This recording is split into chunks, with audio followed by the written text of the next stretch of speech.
मातृ शक्ति जगत जननी जगदम्बा अम्बा को प्रसन्न करने के लिए और भगवान देव अधिदेव महादेव को प्रसन्न करने के लिए, दोनों को प्रसन्न करने के लिए अलग अलग क्रम बनाए और दोनों के क्रम बिल्कुल अलग है। शक्ति को प्रसन्न करना है, माँ दुर्गा भवानी को प्रसन्न करना है तो अग्नि के माध्यम से माँ आद्य शक्ति दुर्गा भवानी प्रसन्न हो जाती है, अग्नि के माध्यम से। इसलिए जब अष्टमी की तिथि होती है, नवमी तिथि होती है, सप्तमी तिथि होती है, अष्टमी तिथि होती है, नवमी तिथि होती है, ये सारी जो तिथियां होती हैं, इन सारी तिथियों में हम माता रानी को थोड़ी अग्नि जलाकर धूप छोड़ते। देवी को प्रसन्न करने के लिए अग्नि की जरूरत पड़ती है और महादेव को प्रसन्न करने के लिए एक लोटे जल की जरूरत पड़ती है। अब मत छेड़िए, करबद्ध निवेदन है आप लोगों से, थोड़ा चल लेने दो। देवी को प्रसन्न करना है तो अग्नि की जरूरत पड़ेगी और मेरे महादेव को अगर प्रसन्न करना है तो एक लोटे जल की जरूरत है।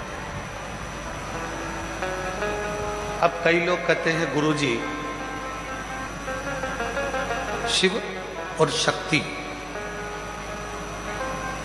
दोनों को ही प्रसन्न करना है और तुरंत कोई ऐसी जगह बता दो जहां पर शिव और शक्ति एक साथ प्रकट होकर प्रसन्न होकर हम पर करुणा करना प्रारंभ कर दें, तो वो स्थान कौन सा हो सकता है? तो शिव महापुराण में उमा संहिता में एक स्थान ऐसा बताया, बेलपत्र का वृक्ष। उस बेलपत्र के वृक्ष के नीचे जब जल चढ़ाकर हम दीपक प्रज्वलित करते हैं, लंबी बत्ती का, कौन सी बत्ती का? वो रुई की जो लंबी बत्ती होती है, उसको घी में डुबोकर हम दीपक प्रकट करते हैं। उस समय पर शिव और शक्ति दोनों ही प्रसन्न होकर हमें वर प्रदान करना प्रारंभ करते हैं, दोनों। अब दीप किसके लिए लगाया तुमने? शक्ति के लिए। जल किसके लिए चढ़ाया आपने? देवाधिदेव महादेव, दोनों को प्रसन्न कर। और देवी को जब कोई दीप लगता है, कुल देवी को, माँ आद्य शक्ति जगत जननी जगदम्बा दुर्गा भवानी को, माँ वीणा वादनी को, माँ शारदा को, माँ संतोषी को, माँ लक्ष्मी को, माँ जगत जननी दुर्गा भवानी को, कोई भी माता को यदि दीपक लगाया जाता है तो वो बत्ती गोल नहीं होती, वो फूल बत्ती का नहीं होता। माँ आद्य शक्ति, माँ जगत जननी दुर्गा भवानी को, लक्ष्मी को, शारदा भवानी को, माँ वीणा वादनी को, माँ पार्वती को, भगवान माँ आद्य जगत जननी दुर्गा भवानी को अगर कोई दीप लगाया जाता है तो वो बत्ती हमेशा लंबी हो। लंबी बत्ती क्यों? गोल बत्ती क्यों नहीं? तो कहा जब हम माँ आद्य शक्ति जगत जननी को लंबी बत्ती का दीपक लगाते हैं तो हमारा वंश बढ़ता चले जाता है, वो वंश घटता नहीं, वो वंश नहीं घटता, बढ़ता। इसलिए शिव और शक्ति, देवी को अगर प्रसन्न करना है तो अग्नि से होगा और अगर महादेव को प्रसन्न करना है तो जल से। तो कोई ऐसा स्थान जहां पर ये दोनों हम क्रम करें और हमारे ऊपर शिव और शक्ति की करुणा बरसे, तो कहा वो है बेलपत्री का वृक्ष। पहले जल समर्पित करो, उसके बाद लंबी बत्ती का अगर एक दीपक भी हमने महीने भर में एक बार भी लगा दिया तो याद रखना शिव और शक्ति हमारे जीवन में इतनी तरक्की देना प्रारंभ करते हैं कि हमारे सारे मार्ग सुलभ होते चले। एक और मैंने तेरे ही भरोसे बाबा तेरे ही भरोसे हवा बिच उड़ती जागी बाबा डोर को छठी नाम कटी जागी भोले मैं तेरी पतन शंभू मैं तेरी पतन हवा बिच उड़ती जागी बाबा डोर को छठी नाम कटी जागी। शिव कथा कर रही है।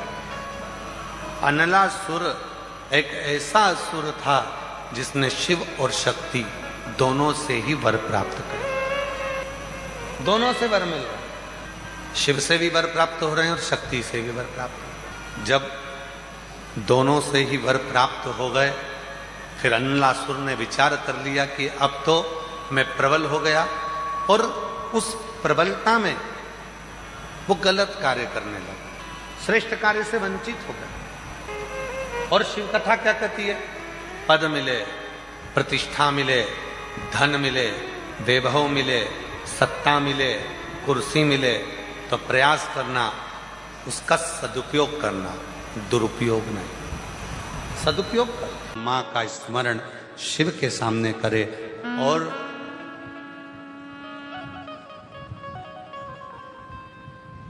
शिव का स्मरण माता के सामने करे तो माता प्रसन्न हो जाती है।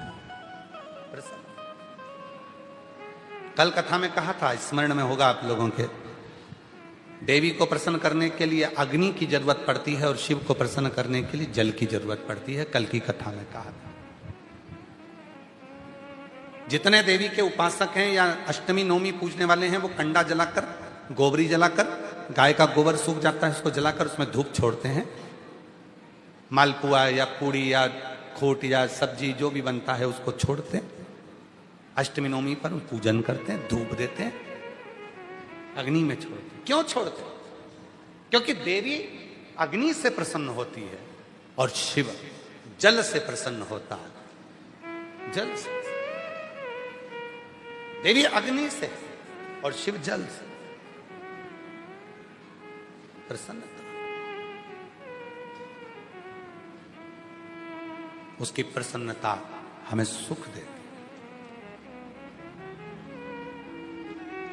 सुख। केवल 4 नवरात्रे होते हैं, 2 गुप्त होते हैं, एक चैत्र का होता है, एक शरदी होता है। केवल 4 नवरात्रे ऐसे होते हैं जिन नवरात्रे में शिव जी के मंदिर में अगर दीपक भी लगाया जाता है तो लंबी बत्ती का लगाया जाता है। बाकी के समय में शिव के मंदिर में गोल बत्ती का दीपक लगता। क्यों? कहते हैं 64 योगनियां। आपको पहले भी कहा था, आज फिर अच्छे से समझ लीजिए। ये शिवलिंग है, ये जलाधारी है, ये पानी बहता है, बीच में अशोक सुंदरी है, राइट में गणेश जी हैं, लेफ्ट में कार्तिकेय हैं। शिवलिंग के ऊपर जो जल टपकता रहता है वो शिव जी की 5 लड़कियां, जया, विषहरा, शामलीवारी, दौतली, देव है। ये पीठिका पार्वती जी का हस्तकमल, ये पीठिका पार्वती जी का हस्तकमल।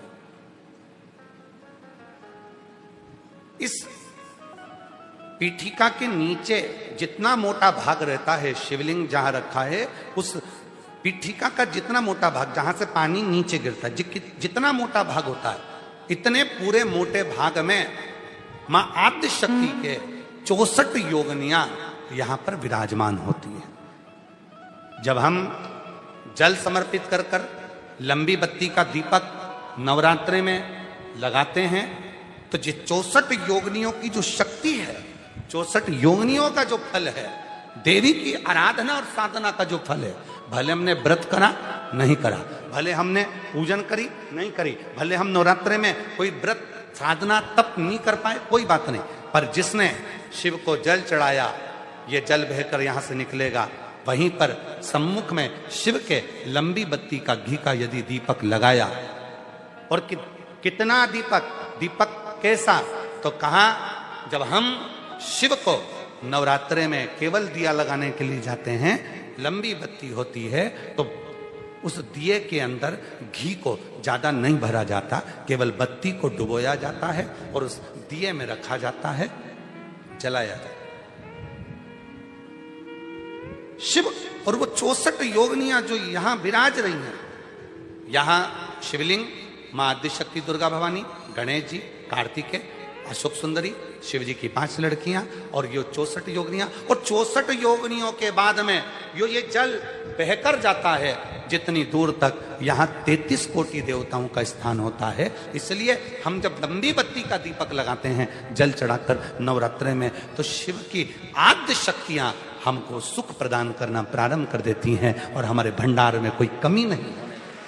वो भंडार की कमी को दूर।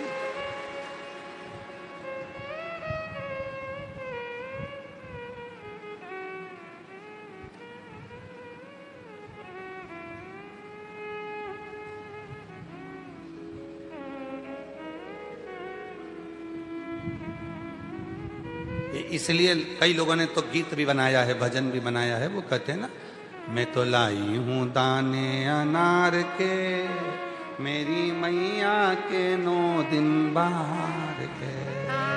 मैं तो लाई हूं दाने अनार के, मेरी मैया के 9 दिन बाहर के। माँ आद्य शक्ति की आराधना साधना के साथ शिव की साधना हो तो वो बल देती है, वो बल। और जब बल मिलता है तो हमें सुख का अनुभव होने लगता। कुछ मत करो, कलिकाल में, कलियुग में अगर शिव को पाना है तो पार्थिव शिवलिंग का निर्माण कर लो और 1 लोटा जल शिव को चढ़ाना प्रारंभ कर दो, शिव प्रकट हो। इससे सुंदर और क्या हो सकता है? इससे सरल और क्या हो सकता है? इससे सुंदर और क्या रीत हो सकती है?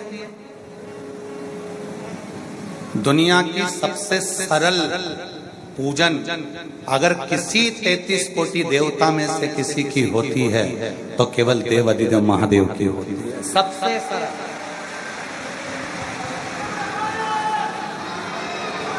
उससे सरल कुछ नहीं है। अगर भगवान लड्डू गोपाल जी आपके यहाँ विराजमान है, भगवान राम जी आपके यहाँ विराजमान है, भगवान कृष्ण आपके यहाँ विराजमान है, माँ जगत जननी दुर्गा भवानी आपके यहाँ विराजमान है, दत्त भगवान आपके यहाँ विराजमान है, 33 कोटि देवता आपके यहाँ विराजमान है, तो उनको वस्त्र भी पहनाना पड़ेगा, उनको रोज भोजन भी कराना पड़ेगा, उनको रोज मिश्री का भोग भी लगाना पड़ेगा, उनको रोज प्रतिदिन श्रृंगार भी करना पड़ेगा, उनको रोज फूल माला से श्रृंगारित भी करना पड़ेगा। पर केवल एक 33 कोटि देवता में देव अधिदेव ऐसे हैं जिनको घर में लाकर आपने शिवलिंग के रूप में विराजमान कर दिया। अगर 2-4 महीने में भी अगर आपने एक बार जल चढ़ा दिया तो भी शंकर भगवान करुणा की बरसात करते ही रहेंगे। बेटा भूल सकता है बाप को, बच्चे भूल सकते हैं अपनी माँ को, बच्चे भूल सकते हैं अपने पिता को, पर पिता और माँ अपनी औलाद को कभी नहीं भूलते, चाहे बेटा और बेटी कैसे। वो पिता है, जगत का बाप है, वो भूलता नहीं, करुणा करता है, कृपा करता है और कृपा की बरसात करता है। कृपा की न होती